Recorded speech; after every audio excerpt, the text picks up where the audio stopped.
We are going to embark upon an appetizer, something that you're not going to see like 6 other ones on the table when you arrive at the party, or when your guests arrive at your house, they're not going to say like mine do, is a 7-layer dip appropriate for the holidays. So we are going to make Party Time Prosciutto, and this is Marcy's special recipe from Community Kitchen ATL. And I mean, I can just tell you, standing here right now, I can already take in the holiday smells.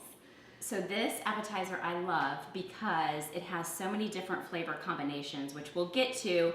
But first we're gonna make our apple cider baked pears, which really make this recipe. So in a saucepan, I'm gonna add about a cup of fresh pressed apple cider, or cold pressed apple cider. I've got half a cup of freshly squeezed orange juice. So we are gonna simmer all of this together and make this amazing syrupy concoction that we're gonna pour over our pears and then bake. I've got about 1/4 of a cup of brown sugar. That's gonna give it nice caramelly syrupy. And I've got a tablespoon of freshly ground cinnamon. Love cinnamon for the holidays. It's one of my favorite spices this time of the year. Right now you could simmer that on the stove and it's gonna make your house smell like heaven, literally. And I've got 4 tablespoons of butter. So I've added all of that to my saucepan. I'm gonna move over to my stove and put this on high because I want it to simmer for about 2 minutes and really kind of get that bubbly simmer, boily going. So this appetizer in particular, I mean, you can make it a little bit ahead of time. I wouldn't make it too far ahead of time because what happens is the prosciutto will dry out and get a little too firm. So you want the prosciutto to be soft and fresh, and what we're gonna do is roll all of this yummy stuff in the middle of the prosciutto. So our pears. So I've prepared a lot of them here, but we're using Bartlett pears today for this recipe. So what I'm gonna do is I'm gonna peel it. I would typically not peel my fruit, but for this recipe in particular, I do because it soaks up all of that syrupy goodness once it is in the oven baking. So I peel these pears for that reason, but normally, you know, I'm taking all the fiber and all the nutrients off this fruit, unfortunately. What I am not going to do is I'm not going to core this pear. with the seeds and the core. Seeds and the stem, we're gonna keep the stem on. We're not gonna eat the stem, but we're gonna keep it on. So we've arranged all of these in this beautiful cast iron skillet. I love cooking these in a cast iron skillet because it really holds the heat and gets it super, super hot.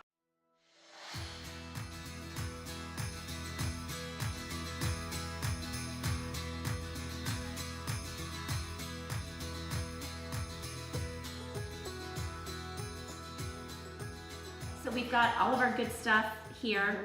Our pears have come out of the oven. This is what they look like after they've absorbed all of that deliciousness that we've baked them in. They're not the prettiest looking pears, but that's okay. They taste really good pears. They're really good pears. So what I'm gonna do, and I still literally have the stem and the core, so I'm gonna just thinly slice around this. Because what we're gonna do is we're gonna put these thin slices of the pear inside our delicious prosciutto. So this Party Time Prosciutto is an amazing appetizer because what we're gonna do here is fill it with all of this good stuff. Okay. So I've got some pecans, which are from this amazing brand. This is their salted pecan version. So we're putting a little touch of the South in these delicious prosciutto, Party Time prosciuttos. I've got some creamy blue cheese, which is delicious. Don't get the crumbly blue cheese for this recipe.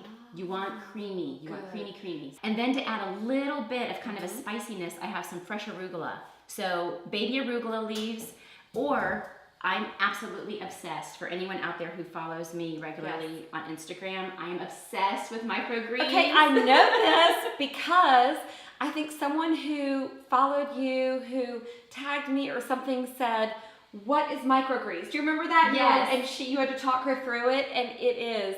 It's a game changer, girls. Game changer. So what we're gonna do, Ash, is we're gonna take a little piece of our blue cheese. Yep. So grab a little piece of blue cheese. I love that this is cooking because I can do this. This is definitely cooking. Yes. Even better, it's entertaining, and you're going to put together this appetizer that is going to be out of this world delicious. Am I doing? Then we're going to do a pear. So grab a pear. We can use our fingers here. We're all friends. We are all clean hands. Yep. Okay. So put our pear, and then last but certainly not least, we've got our pecans, which I've chopped. Yes, our Molly and me pecans. So like, I guess just a biteful, right? Like Exactly. Not too... You don't want them. You don't want it to be overwhelming. Okay. And then we're going to roll it all up. Okay. And so what's the technique? So there's really no technique. You Okay. just kind of, I like to kind of tuck it in. So take the long piece and tuck it over what you filled it with, and then roll it that way. Got it. Well, what I love about this is you've got the crunch with the salt, you've got the creamy richness of the cheese, you've got a little tang from the microgreen, and you've got the sweetness. I mean, it's like everything in one. I'm telling you, you take a bite of that, and it's amazing. You get all of these different flavor combinations in one little bite. And honestly, girls, I don't see anything here that's going to stick in your teeth. Because I think about that when someone's passing the appetizers or hors d'oeuvres at a party. I'm like, no, but I know I'm going to be talking, and I've got that. Or give you bad breath. Or give That's you bad another breath. thing, the bad breath. Yeah, yeah. Alternatively, for those of you who are have an aversion to blue cheese, which I know a lot of people do have an aversion to blue cheese, Yes. a triple cream creamy cheese would also work. So like a Saint Angel. Okay. Even if you're a big brie fan, you could do a brie in this. These pears even if your cheese is a little more pungent, the pears really lighten it up and bring that sweetness out.